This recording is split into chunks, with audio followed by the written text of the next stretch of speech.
മാധവ, ആരാടാ നിങ്ങളൊക്കെ? എന്തിനാ വേളം വെക്കുന്നത്? മര്യാദക്ക് പോയേ. ഹലോ, ഇവൻ ആരെന്ന് വിചാരിച്ചേ?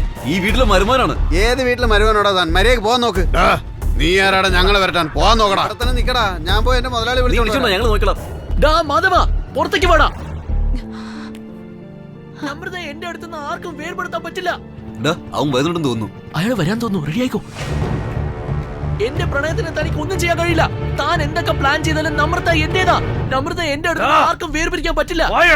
നമ്രതയ്ക്ക് വേണ്ടി ഞാൻ എന്ത് വേണമെങ്കിലും ചെയ്യും. വേണമെങ്കിൽ അവൾക്ക് വേണ്ടി ഞാൻ ആത്മഹത്യ ചെയ്യും. ആവശ്യം വന്ന ആരെയും കൊല്ലാനും ഞാൻ മടിക്കില്ല.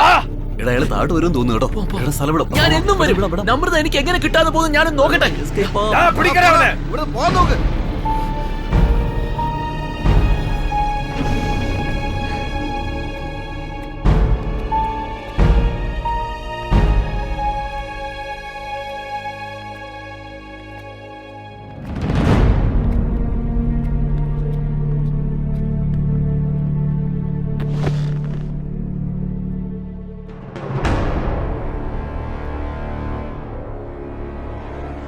ഡാഡി, ഇത് വെറും ബിഗിനിങ് മാത്രമാണ് ഡാഡി. നിങ്ങൾ ഞങ്ങളുടെ ലവ് അക്സെപ്റ്റ് ചെയ്തില്ലെങ്കിൽ ഇതുപോലെ ഒരുപാട് ഇനിയും കാണേണ്ടി വരും. നമ്രത, കേൾക്കുന്നുണ്ടോ ഡാഡി? മിണ്ടാതിരിക്കടി. മമ്മി, ആവശ്യമില്ലാതെ ടെൻഷൻ അടിക്കാതെ ഡാഡിയെ ഞങ്ങളുടെ മാരേജിന് കൺവിൻസ് ചെയ്. എന്നെ വീട്ടിൽ നിന്ന് പുറത്തു വിട്ടില്ലെങ്കിൽ മാത്രം എന്നെയും പ്രവീനെയും പിരിക്കാന്നാണോ നിങ്ങളുടെ വിചാരം? കേൾക്കുന്നുണ്ടോ ഡാഡി?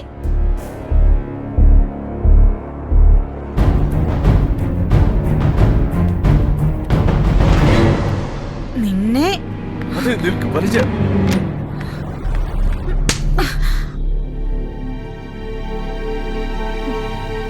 എങ്ങനെയാടി നീ ഇങ്ങനെയായത്? നീ എന്റെ വയറ്റിന്റെ ഉള്ളിൽ തന്നെ ഉണ്ടായതല്ലേ? നിന്നെ കാണുമ്പോ ഞങ്ങൾക്ക് ഞങ്ങളോട് തന്നെ വെറുപ്പ് തോന്നുന്നത്.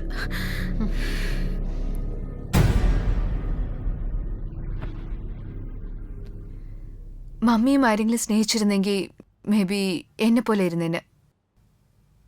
എന്നെ ജഡ്ജ് ചെയ്യുന്നത് വിട്ടിട്ട് വെളിയിൽ പോയി ഡാഡിയെ കൺവിൻസ് ചെയ്. നിങ്ങളും ഞാനും ഡാഡിയും പ്രവീണും എല്ലാവരും ഹാപ്പി ആയിട്ട് ജീവിക്കാം.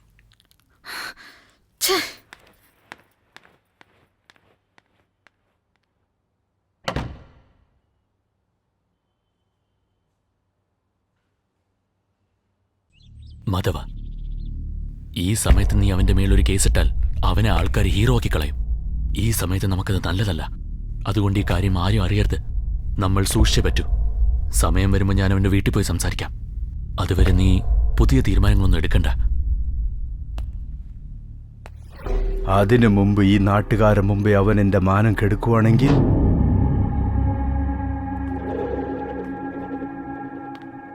എനിക്ക് എതിര് നിൽക്കാൻ അവരാരാടാ? നീ തീരുമാനിച്ചത് എത്രയും വേഗം ചെയ്യണം. ഈ ഇഷ്യൂ സീരിയസ് ആകുകയാണെങ്കിൽ വേഗം തന്നെ ചെയ്യണം നരസിംഹ.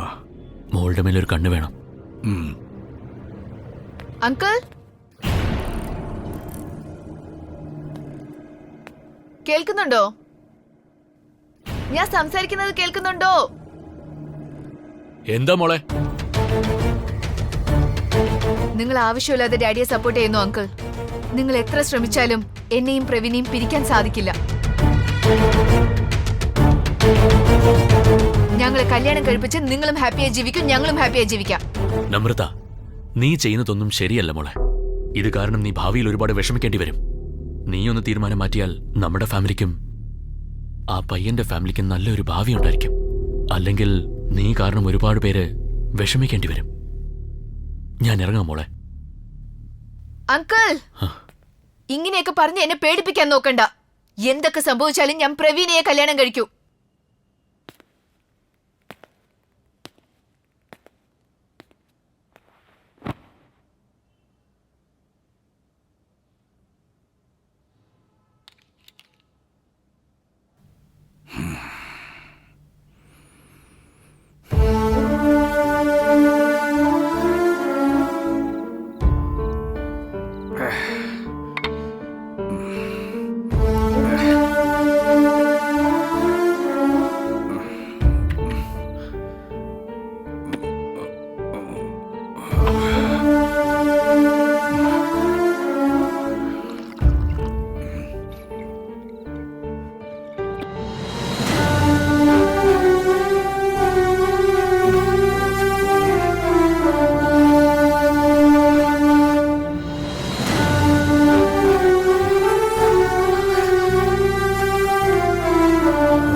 നമ്രത മുഴുവനും എന്നെ വിട്ട് അകന്നു പോകുന്നുള്ള പേടി എനിക്ക് വന്നു കഴിഞ്ഞു. എങ്ങനെയെങ്കിലും അവളെ രക്ഷിച്ചേ തീരണമെന്ന തീരുമാനം എനിക്കുള്ളിൽ വന്നു കഴിഞ്ഞു. ആ തീരുമാനത്തിൽ തന്നെ എത്രയോ ഉത്തരമില്ലാത്ത ചോദ്യങ്ങൾ എന്നെ ഉറക്കമില്ലാത്തവനാക്കി മാറ്റി.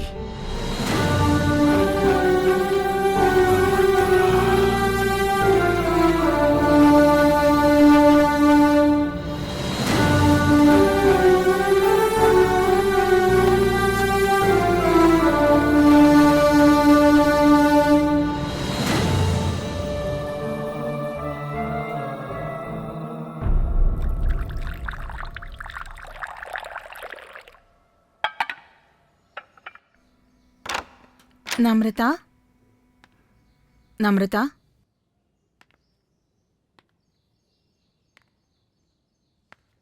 നമ്രത.